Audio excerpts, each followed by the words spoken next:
They thought I was just a quiet history teacher. Big mistake. When the nurse started poisoning the students, it was time to bring my old skills out of retirement. The seizure happened during third period lunch.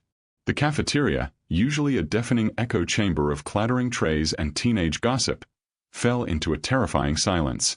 Jason Miller, a varsity linebacker known for his impenetrable health, was thrashing on the linoleum floor, foam bubbling at the corners of his mouth.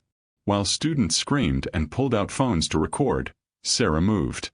She didn't run, she glided, cutting through the panic with the efficiency of someone who had navigated war zones. She reached Jason first, turning him to his side to clear his airway, her fingers checking his carotid pulse with clinical precision. Mrs. Holloway, the school nurse, arrived seconds later, breathless and pale. In her haste to kneel, a small unlabeled orange bottle slipped from her scrub pocket, skittering across the floor. It stopped inches from Sarah's knee. A single pill had popped out, hexagonal, pale blue, with a distinct V stamped on one side. Sarah's eyes narrowed. She knew pharmaceuticals. She knew street drugs. This was neither. It looked identical to Veritas, a discontinued experimental combat stimulant she had seen file reports on a decade ago in a classified briefing room in Virginia. Get back. Give him air.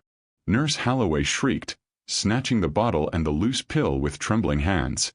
She looked at Sarah, her eyes wide with a specific kind of terror that had nothing to do with the dying boy. It's just an allergic reaction to peanuts. I have his EpiPen. Sarah stood up slowly as paramedics burst through the double doors. She watched Holloway inject the boy, not with epinephrine, but with a clear sedative drawn from a different vial. The lie was clumsy. The fear was real. Sarah returned to her classroom, the adrenaline in her veins cold and controlled. She sat at her desk, the chaotic noise of the school fading into the background. She opened her bottom drawer, bypassing the graded essays, and unlocked a small, steel biometric safe bolted to the frame. Inside lay a burner phone and a Glock magazine. She didn't touch them yet. Instead, she pulled out a notebook. She wrote down, Jason Miller. Nurse Holloway. Hexagonal blue. 12:15 p.m. The quiet history teacher was gone. The operative was awake. The fluorescent lights in the nurse's office hummed with an irritating buzz that grated on the nerves. Sarah stood in the doorway, holding a clipboard of attendance sheets as a prop. The room smelled of antiseptic and stale coffee. Nurse Holloway was at her desk, aggressively shredding documents. The shredder gnashed loudly, devouring paper faster than the machine was designed to handle. When Holloway noticed Sarah, she jumped, knocking a framed photo of a cat off her desk. The glass cracked. Mrs. Holloway, Sarah said, her voice soft, carrying that practiced non-threatening cadence she used to disarm hostile assets. I just wanted to check on Jason. The rumors are flying. The students are saying it was an overdose. Kids talk, Holloway snapped, sweeping the broken glass into a bin. She didn't look Sarah in the eye. It was anaphylaxis. He's at St. Mary's. He'll be fine. Sarah stepped into the room, closing the door behind her. The click of the latch made Holloway freeze. Sarah walked to the medicine cabinet. It was locked, but through the glass, she saw rows of standard high school supplies. Ibuprofen, bandages, cough drops. No orange bottles. No hexagonal pills. Strange, Sarah murmured. I used to volunteer as an EMT. I've never seen an EpiPen look like the syringe you used. It looked more like a benzodiazepine blocker. Holloway turned, her face flushing a blotchy red. Are you questioning my medical license, Ms. Vance? Stick to history. I handle the health here. I stick to facts, Sarah said, her eyes dropping to the trash can beside the desk. Amidst the shredded paper was a foil wrapper, metallic silver with a red strip. Military-grade packaging. Sarah memorized the serial number fragment visible on the foil. DOD X99. You look tired, Brenda. Shaking hands. Sweating. If you're in trouble, you can tell me. Get out, Holloway whispered, her hand moving toward the desk phone. Or I call Principal Blackwood. Sarah smiled, a thin, icy expression that didn't reach her eyes. I'm going. But Brenda, if another kid drops, I won't be asking questions next time. Sarah left, but not before palming a sticky note from the desk while Holloway was distracted by the phone. Written on it in frantic scrawl was a time and location. Asterisk boiler room. 0700. Delivery. Asterisk. The high school was a different creature at night. The hallways, usually a river of noise, were long, shadowy tunnels of silence. Sarah sat in her classroom, the lights off, the only illumination coming from the laptop screen. She wasn't supposed to have administrative access to the school's security network, but the district's firewall was laughable. Something a junior analyst could bypass in 5 minutes. Sarah had been a senior field operative. This was child's play. Her fingers danced over the keys, looping the camera feed for the hallway outside her door to show an empty corridor, buying her invisibility. She cycled through the cameras until she found the loading dock near the boiler room. It was 6:58 p.m. 2 minutes to the time on Holloway's note. A white van with no markings pulled up to the rear entrance. It wasn't a standard vendor vehicle. No food service logos, no janitorial branding. The driver stepped out, wearing a generic gray jumpsuit and a cap pulled low. He didn't ring the buzzer. He swiped a keycard. Access control, Sarah whispered to herself. Someone gave him a master key. She watched as the driver unloaded 4 heavy crates. They were black, reinforced plastic, the kind used for transporting sensitive electronics or volatile chemicals. The door opened from the inside. It wasn't Nurse Holloway receiving the package. It was Mr. Henderson, the jovial, overweight guidance counselor who always had a bowl of candy on his desk. Henderson looked nervous, checking the perimeter before helping the driver haul the crates inside. Sarah grabbed her keys and slipped out of the classroom. She moved through the darkness of the school with practiced silence, her sneakers making no sound on the waxed floors. She needed to see those crates up close. She reached the stairwell leading to the basement and paused. Footsteps were echoing upward. Heavy, deliberate steps. Not Henderson. This was the gate of security, or worse, enforcement. Sarah pressed herself into the alcove of a trophy case, blending into the shadows as the school's head of security, a man named Griggs, walked past. He was holding a walkie-talkie. "Perimeter clear," he grunted. "Upload is finishing in the server room." Sarah's eyes narrowed. This wasn't just about pills. They were uploading data. The next morning, the atmosphere in the school was brittle. Jason Miller hadn't returned, and the administration had issued a vague email about health safety and hydration. Sarah was erasing the blackboard when a student lingered after the bell. It was Leo, a brilliant but anxious sophomore who spent his lunch breaks in the library coding. He looked like he hadn't slept in days. Dark circles bruised the skin under his eyes, and his leg bounced nervously. "Ms. Vance." Leo's voice cracked. He clutched his backpack straps so hard his knuckles were white. "What is it, Leo?" Sarah asked, leaning back against her desk, crossing her arms. She kept her posture open, non-threatening. Leo glanced at the door, ensuring the hallway was empty.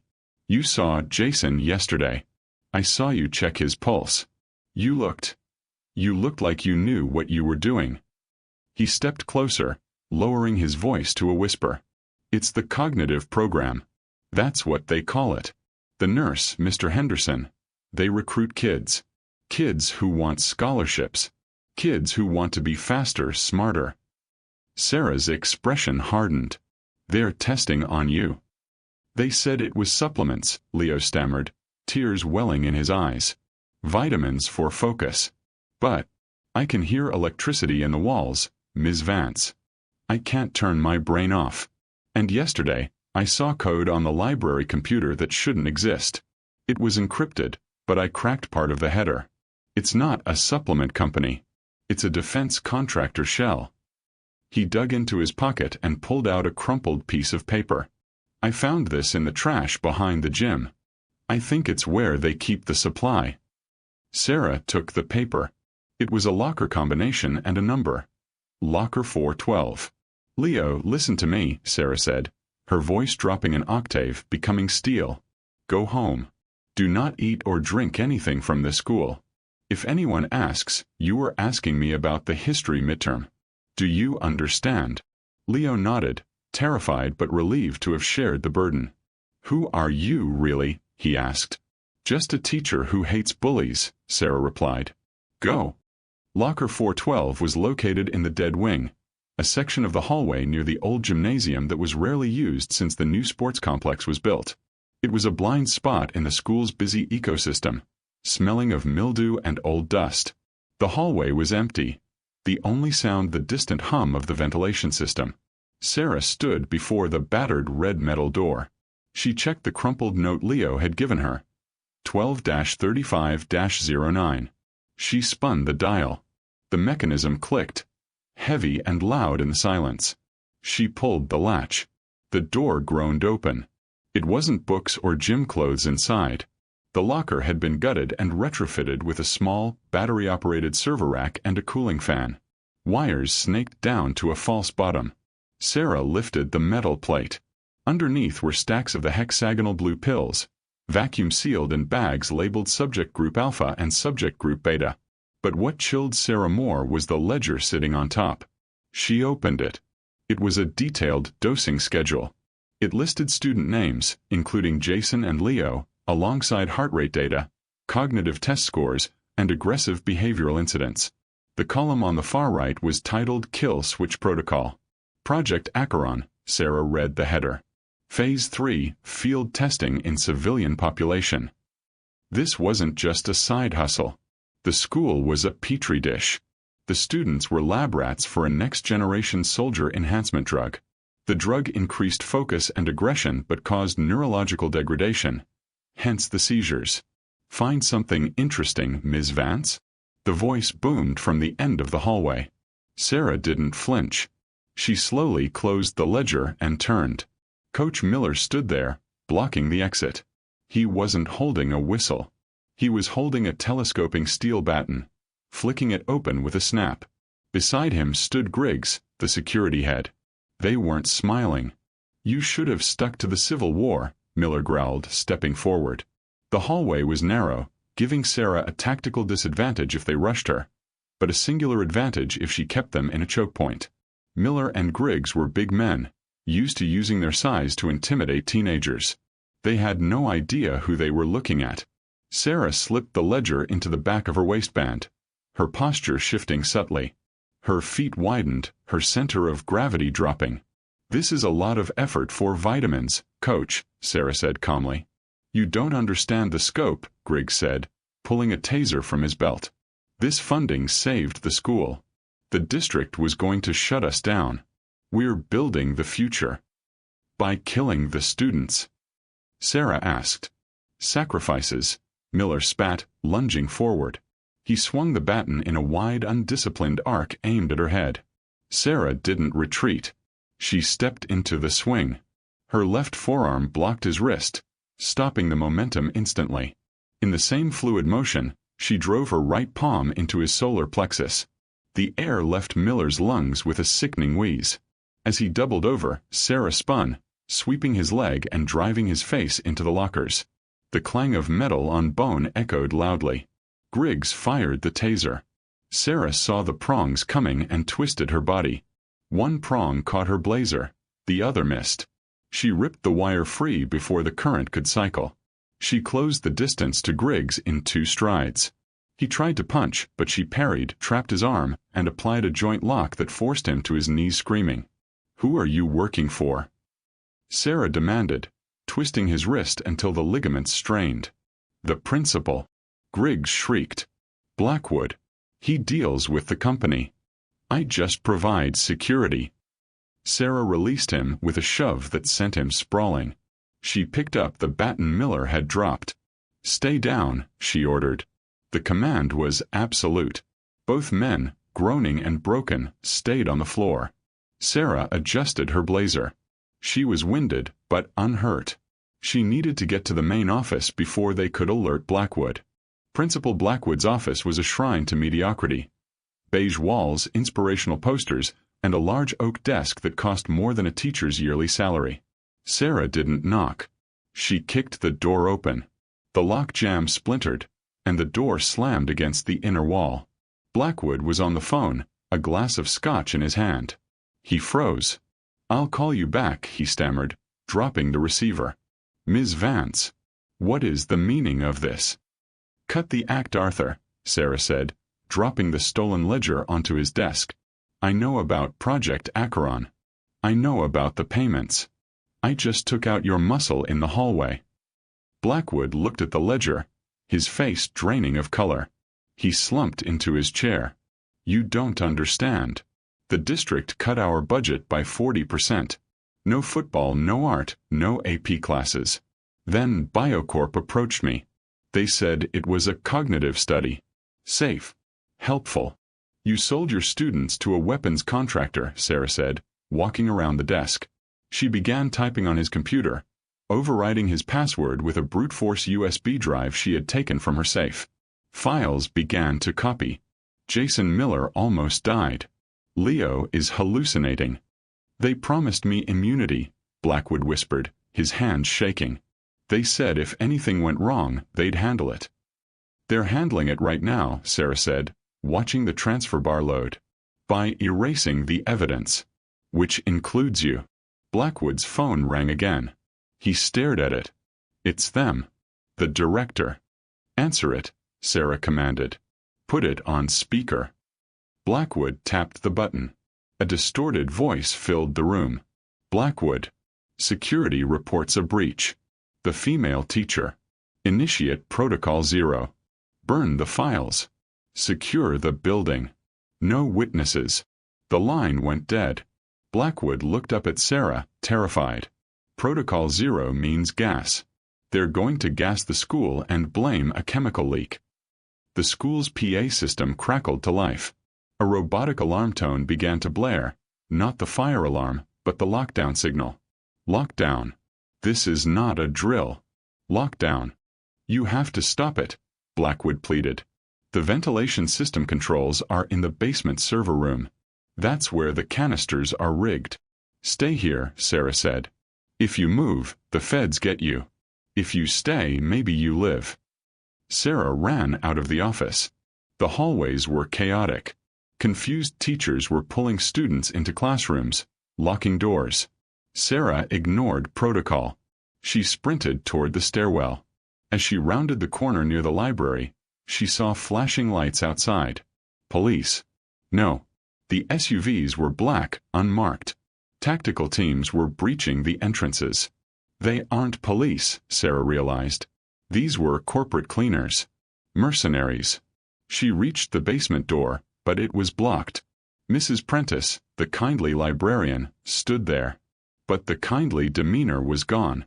She held a suppressed pistol with a steady, professional grip.